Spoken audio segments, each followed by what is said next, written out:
भाऊ बहिणीच्या नात्याचं अतूट प्रेम दर्शवणारा सण म्हणजे त्योहार म्हणजे रक्षाबंधनाचा सण. रक्षाबंधन साजरा कसा करावा आणि रक्षाबंधनाचा मुहूर्त नेमका काय हे जाणून घेण्यासाठी आपण प्रसिद्ध पंचांगकर्ते मोहन दाते सरांकडे आलेलो आहोत. दाते सर, स्वागत आहे एबीपी माझामध्ये. रक्षाबंधनाचा सण कसा साजरा करावा, राखी बांधण्यासाठी मुहूर्त काय, असे अनेक प्रश्न लोकांना पडत असतात. काय नेमकं सांगाल, कशा पद्धतीने रक्षाबंधनाचा सण साजरा केला पाहिजे?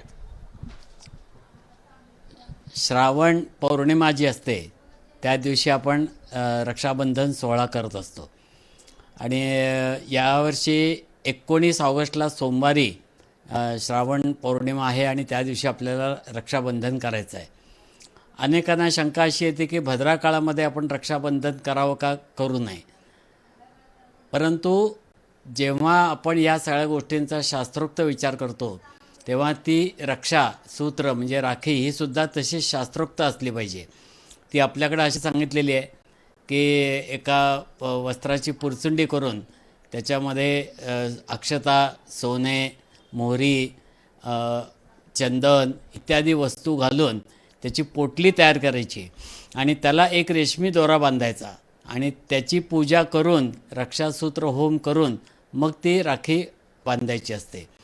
परंतु सध्याच्या काळात जेव्हा आपण ह्या रक्षाबंधनाचा उत्सव म्हणून साजरा करतो तेव्हा आपण स्पंजच्या राख्या, चमचमणाऱ्या राख्या, फॅन्सी राख्या किंवा नुसता एक गोंडा असलेल्या राख्या अशा प्रकारच्या राख्या आपण ज्या एकमेकांना बांधतो त्यासाठी ह्या भद्रा काळाचा विचार करण्याची अजिबात आवश्यकता नाही.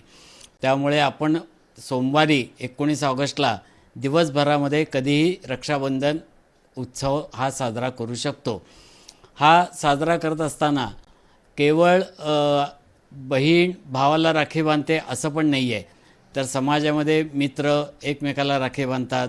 काही समाजातले जे अनुयायी असतात, गुरुशिष्य असतात, त्यांच्यामध्ये सुद्धा हा रक्षाबंधनाचा उत्सव होत असतो. हे रक्षाबंधन साजरं करत असताना त्याच्या पाठीमागचा जो हेतू आहे तो खूप वेगळा आहे आणि त्याच्यामध्ये यांचं एकमेकांचं रक्षण व्हावं, करावं हा त्यातला हेतू जो असतो तो सध्याच्या काळात आपण रक्षाबंधनाचा उत्सव करून आपण मोठ्या प्रमाणात साजरा करत असतो. तेव्हा पूर्वीच्या काळी ज्या पद्धतीने रक्षाबंधन केलं जायचं तसं आत्ता होत नाही आणि म्हणून अशा प्रकारचं रक्षाबंधन हे आपण दिवसभरामध्ये कधीही करू शकतो. मात्र ज्यांना या प्रकारे रक्षासूत्र होम करून मगाशी सांगितल्याप्रमाणे ती पोटलीची राखी तयार करून ती जर आपल्याला बांधायची असेल तर त्यासाठी मात्र आपण भद्रा काळाचा अवश्य विचार करावा. अन्यथा भद्रा काळ हा अजिबात त्या ठिकाणी वर्ज्य मानण्याचं काही कारण नाही आहे. तेव्हा या 19 ऑगस्टला सोमवारी आपण सर्वांनी उत्साहामध्ये रक्षाबंधन सोहळा हा अवश्य साजरा करावा. सर, आपण म्हणाल की ज्यांना पोटली पद्धतीनं किंवा पारंपरिक पद्धतीनं राखी साजरी करायची त्यांनी भद्रा काळाचा विचार केला. वेळ काय नेमकी भद्रा काळाची?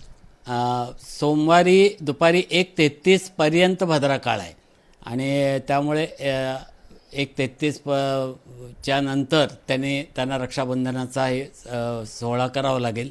ज्यांना पारंपरिक पद्धतीने पोटलीची रक्षा करून ज्यांना बांधायचं आहे त्याने. वास्तविक पूर्वीच्या काळी अशा प्रकारची पोटली रक्षासूत्र तयार करून ते राजाला बांधलं जायचं मुख्यतः आणि त्याच्याकडनं त्याचंही संरक्षण व्हावं आणि त्याच्याकडून आपलंही संरक्षण व्हावं हा त्याच्या पाठीमागचा हेतू होता. तेव्हा म्हणून मी मगाशी सांगितलं की जेव्हा आपण फॅन्सी राख्या बांधतो एवढंच नाही तर आपल्याकडं रक्षाबंधन उत्सव आधी 2 दिवस सुरू होतो, नंतर येणाऱ्या पुढच्या रविवारपर्यंतसुद्धा तो चालू राहतो आणि म्हणून तो आता सामाजिक उत्सव झाल्याने त्यासाठी भद्रा काळाचा विचार करण्याची काही आवश्यकता नाही आहे.